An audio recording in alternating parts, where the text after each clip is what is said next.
오늘은 숨은 제자 참 성도 진짜 교회라는 제목으로 마가복음 15장 42절에서 47절까지의 말씀을 함께 생각해 보겠습니다. 오늘은 아버지 날입니다. 미국은 1966년 36대 존슨 대통령에 의해서 매년 6월 셋째 주일을 아버지 날로 지키게 되었습니다.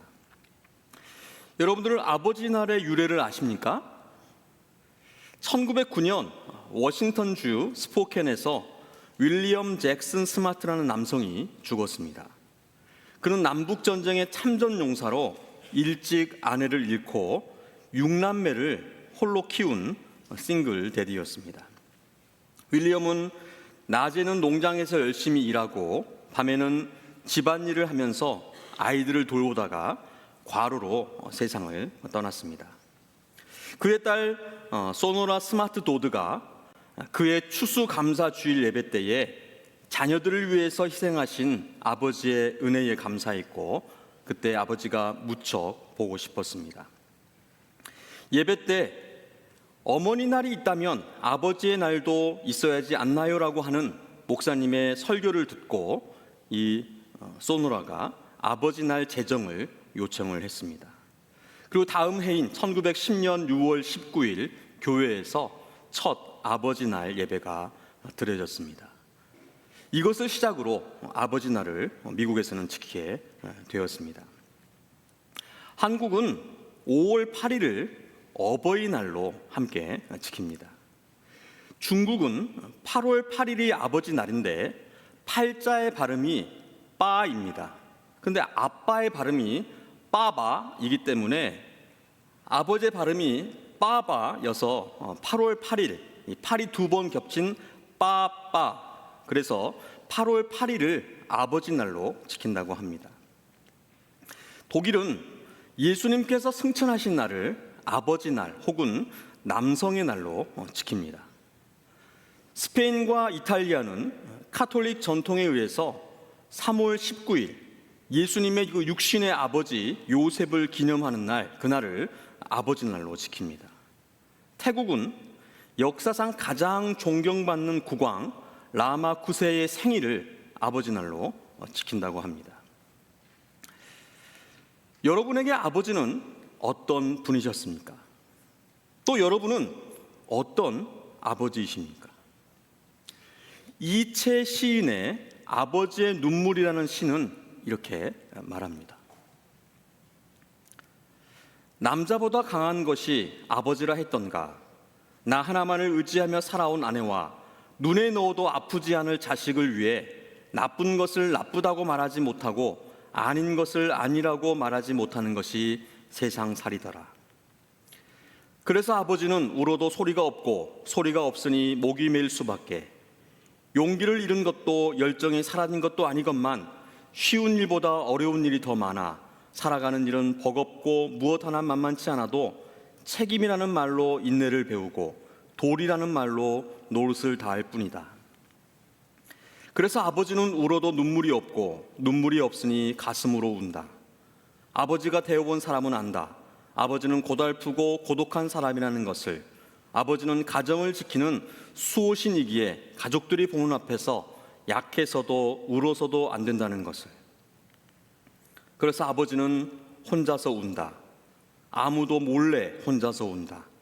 하늘만 알고 아버지만 아는. 공감하십니까? 챗 GPT에게 물어보았습니다. 전 세계 공통된 아버지상이 뭐냐고 물어보았습니다. 첫 번째, 책임지는 사람이다. 말보다 행동하는 사람이다. 규범과 가치를 전달하는 사람이다. 롤 모델이 되는 사람이다. 감정은 숨기지만 마음은 깊은 사람이다 라고 답을 했습니다. 오늘 본문에 이런 아버지 같은 사람이 등장합니다. 바로 아리마대 사람 요셉입니다. 예수님께서 십자가에서 돌아가셨습니다. 이날은 준비일, 곧 안식일 전날이므로 저물었을 때에. 준비일, 옛날 개역 성경은 예비일이라고 번역을 했습니다. 예수님께서 돌아가신 날이 안식일 전날, 안식일을 준비하는 날이었고 또한 유월절 전날이었습니다. 유월절을 준비하는 날이었습니다.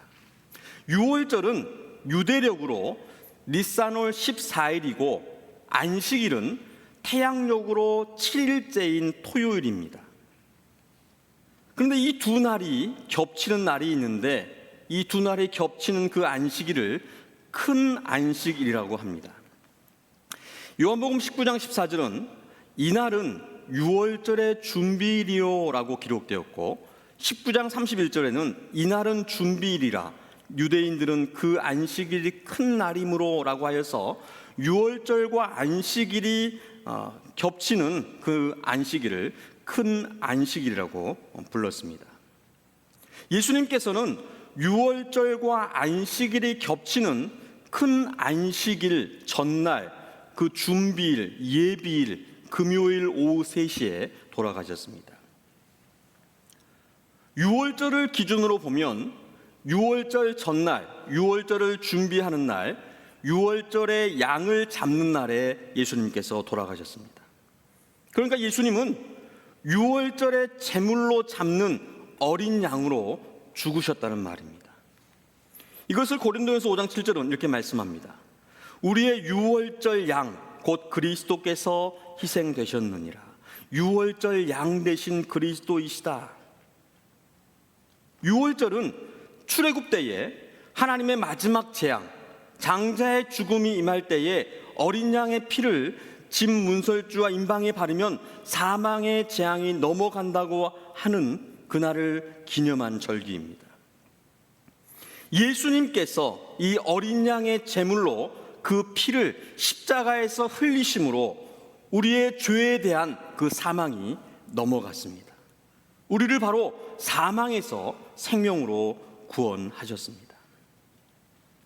또한 안식일 관점에서 보면 예수님께서 안식일 전날 죽으시고 안식일에 무덤에서 안식하셨습니다.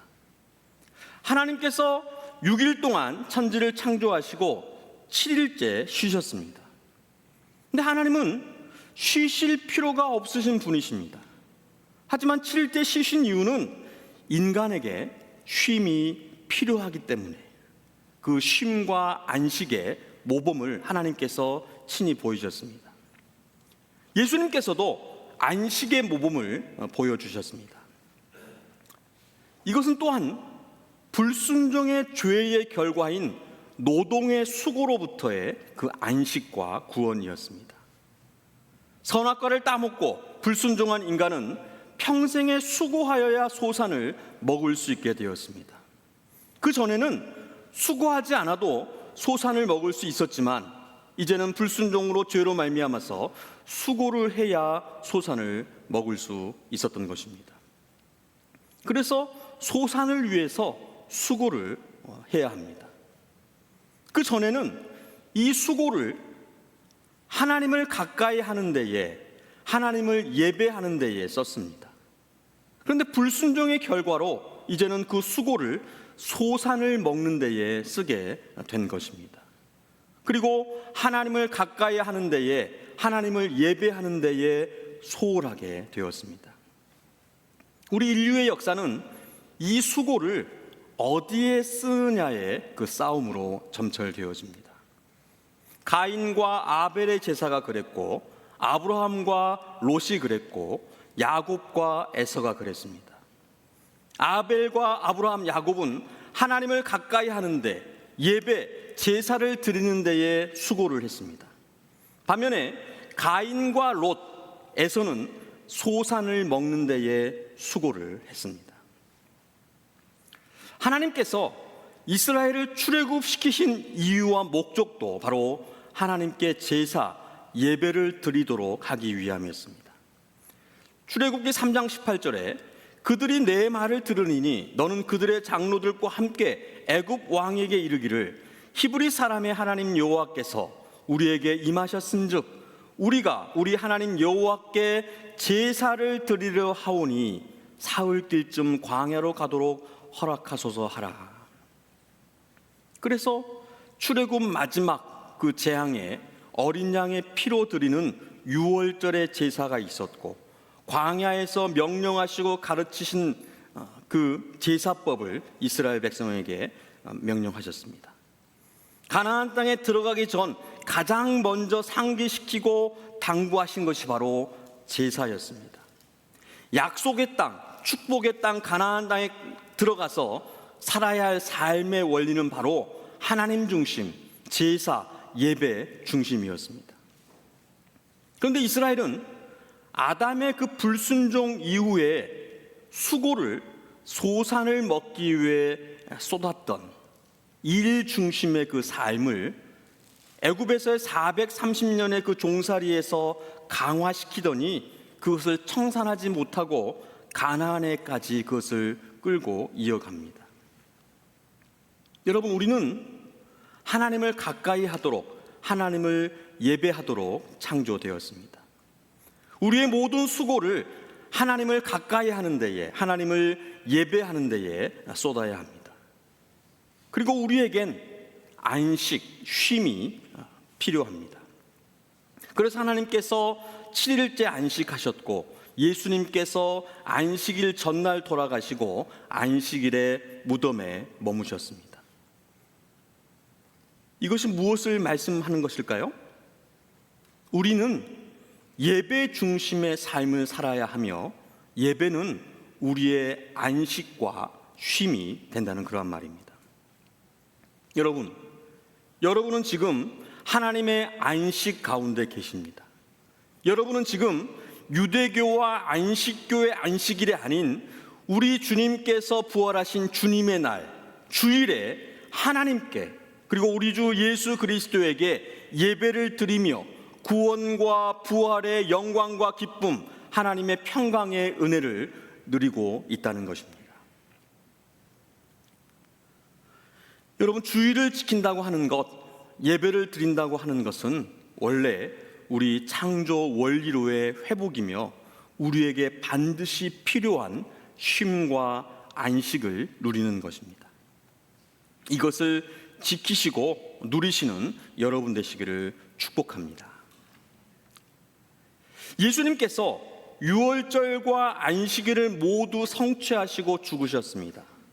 이때 갑자기 등장한 한 사람이 있었으니 바로 보편적 아버지상을 가진 아리마대 사람 요셉입니다.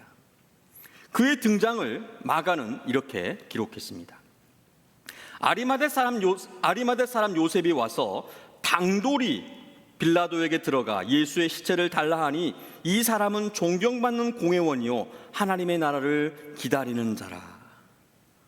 이 아리마대 사람 요셉을 마태, 마가, 누가, 요한 사복음서가 모두 기록을 합니다.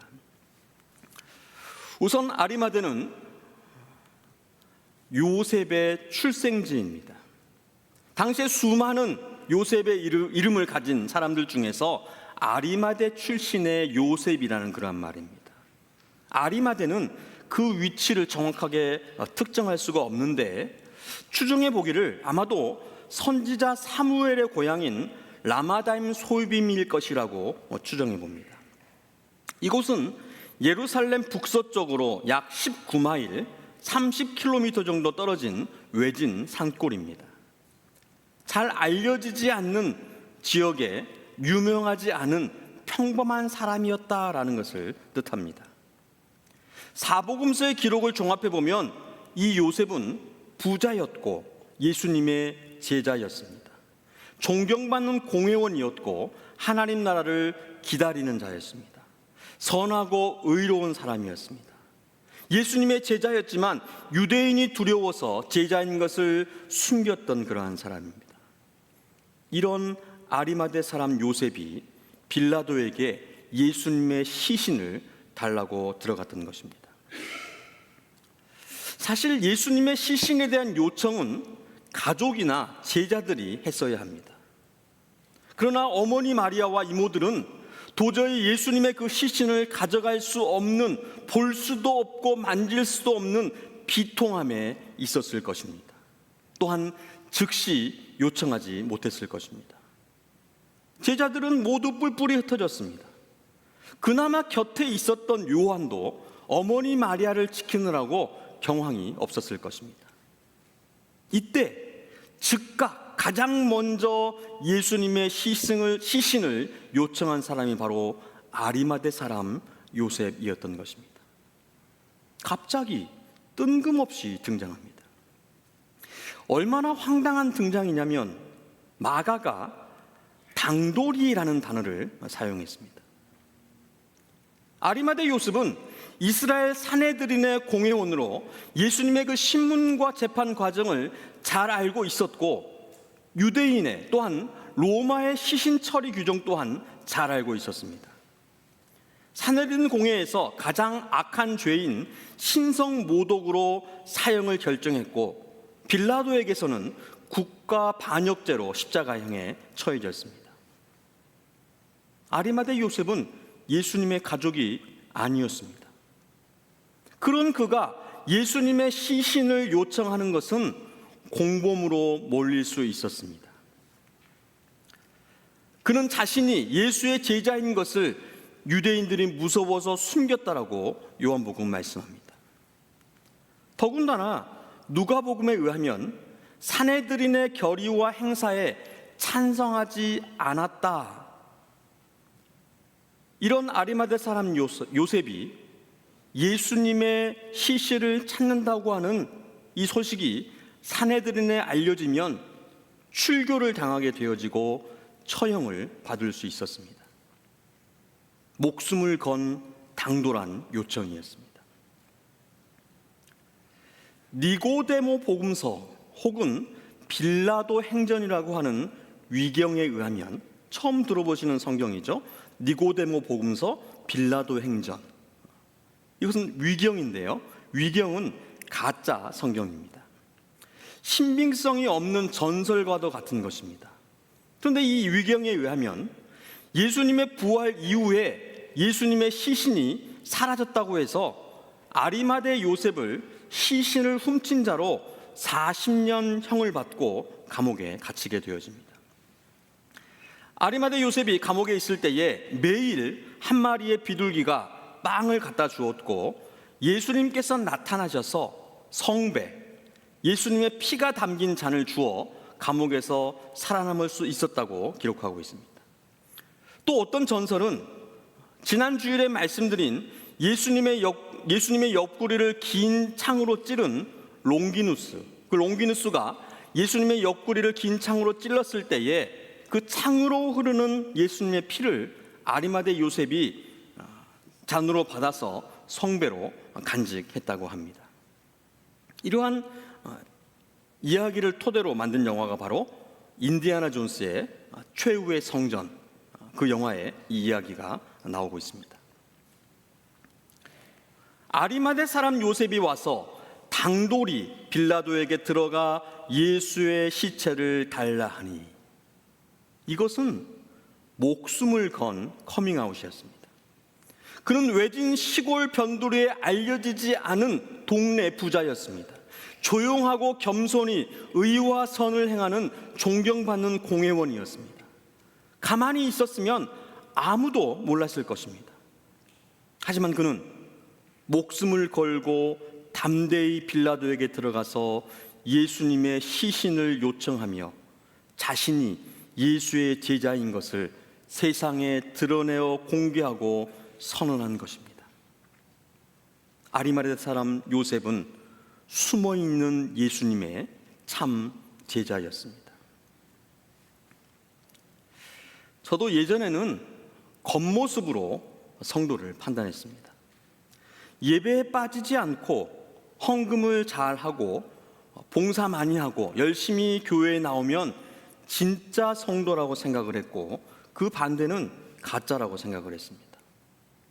그런데 어느 교회에서 어떤 성도를 만나게 되었는데, 그분은 주일 예배만 나오시고 헌금도 많이 하지 않으셨습니다. 가짜 성도라고 생각했습니다. 하지만 그분의 일상을 알아가면서 하루를 기도로 시작하고 하나님께 그 삶을 온전히 맡기는 모습을 보면서, 그리고 진짜 힘들고 어려운 사람들을 돕는 그 손길을 보면서 숨어있는 진짜 성도가 있다는 것을 알게 되었습니다. 그래서 제가 숨은 예배자를 찾는 것입니다. 숨어서 진짜로 하나님을 경외하고 예수님을 사랑하는 참 제자를 찾습니다. 신앙도 있고 의리도 있는 진짜 성도를 찾습니다. 그런데 그런 성도들을 그냥 내버려 두시지 왜 찾으시는 겁니까? 왜냐하면 우리를 교회로 부르셨기 때문입니다. 앞에서 말씀드린 것처럼 하나님은 이스라엘을, 또한 우리를 예배자로 부르셨습니다. 하지만 그리스도께서는 우리를 교회로 부르셨습니다. 물론 창세기에서부터 교회의 그 프로토타입을 나타내셨고 광야 교회가 있다고 스데반의 설교 가운데에 나타납니다. 예수님께서 이 땅에 오셔서 제자들을 부르시고 십자가의 죽음과 부활을 통해서 세우신 그 초대교회가 천상의 완전한 교회를 지향하며 이 땅에 하나님 나라를 이루려는 그리스도의 그 부르심이기 때문에, 우리를 교회로 부르셨기 때문에 숨은 예배자, 진짜 성도를 찾아서 진짜 교회를 세우려고 하는 것입니다. 저는 우리 교회 교인들이 숨은 예배자들, 진짜 성도들이라고 믿습니다. 우리 함께 진짜 교회를 세워가기를 간절히 소원하고 축복합니다. 당돌한 아리마대 요셉의 요청에 빌라도가 당황했습니다. 44절 말씀에 빌라도는 예수께서 벌써 죽었을까 하고 이상히 여겨 백부장을 불러 죽은 지가 오래냐 묻고, 십자가의 그 처형에 처해지면 보통 2, 3일 후에 죽게 되어집니다. 그런데 다음 날이 안식일이기 때문에 시신 처리를 빨리 하고자 했습니다. 그래서 다리를 부러뜨려서 지탱하지 못하고 질식사하도록 했습니다. 그리고 도망가지 못하도록 다리를 부러뜨렸습니다. 그런데 예수님은 그 죽은 것을 확인했고 그 확인을 위해서 창으로 옆구리를 찔렀습니다. 그래서 다리를 꺾지 않았습니다.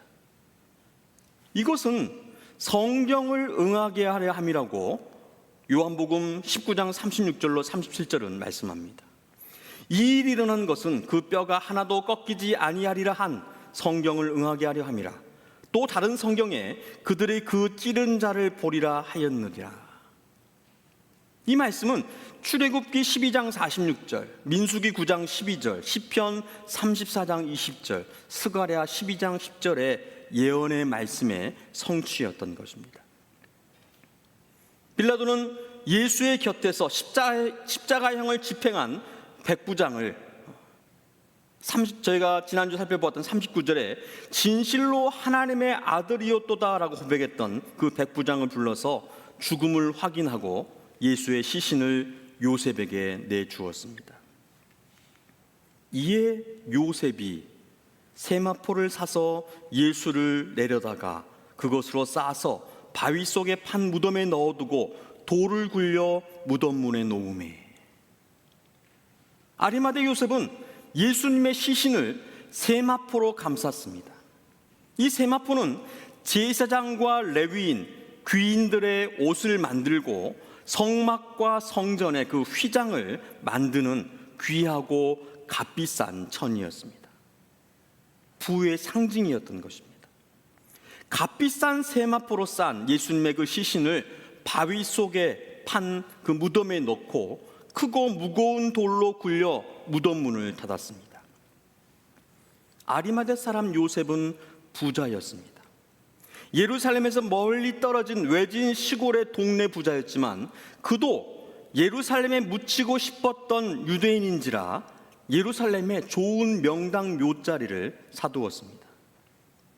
자기 그 새 무덤에 예수님을 안치했습니다. 여러분, 부자라고 이렇게 할 수 있을까요? 아닙니다. 마음이 있기 때문에, 믿음이 있기 때문에 이렇게 헌신하여서 귀한 것을 드린 것입니다. 근데 요한복음에 보니까 저희들이 동영상에서도 보았는데 아리마대 사람 요셉 말고도 예수님의 그 장사를 함께한 이가 또 있었습니다. 그가 바로 니고데모입니다. 요한복음 3장에 어느 날 밤 예수님께 찾아와서 거듭남에 대해서 질문했던 유대인의 관원, 유대인의 지도자 니고데모. 요한복음 19장 39절에 일찍이 예수께 밤에 찾아왔던 니고데모도 모략과 침향 섞은 것을 100리트라쯤 가지고 온지라. 니고데모가 예수님의 그 시신의 발을 모략과 침향 100리트라를 가져왔습니다.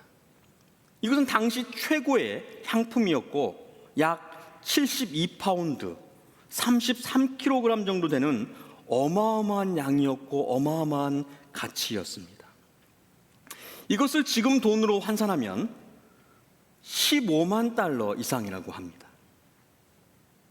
여러분, 예수님께 귀한 것을 드리시기 바랍니다.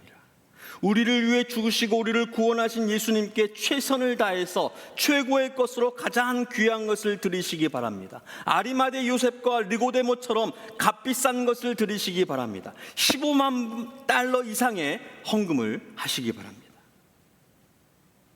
아닙니다. 성경이 지금 우리에게 이것을 말씀하고 있는 것이 아닙니다. 우리 주님께서 최고급 세마포와 최고의 명당 무덤과 값비싼 향품을 15만 달러 이상의 헌금을 원하시는 것이 아니라는 말입니다.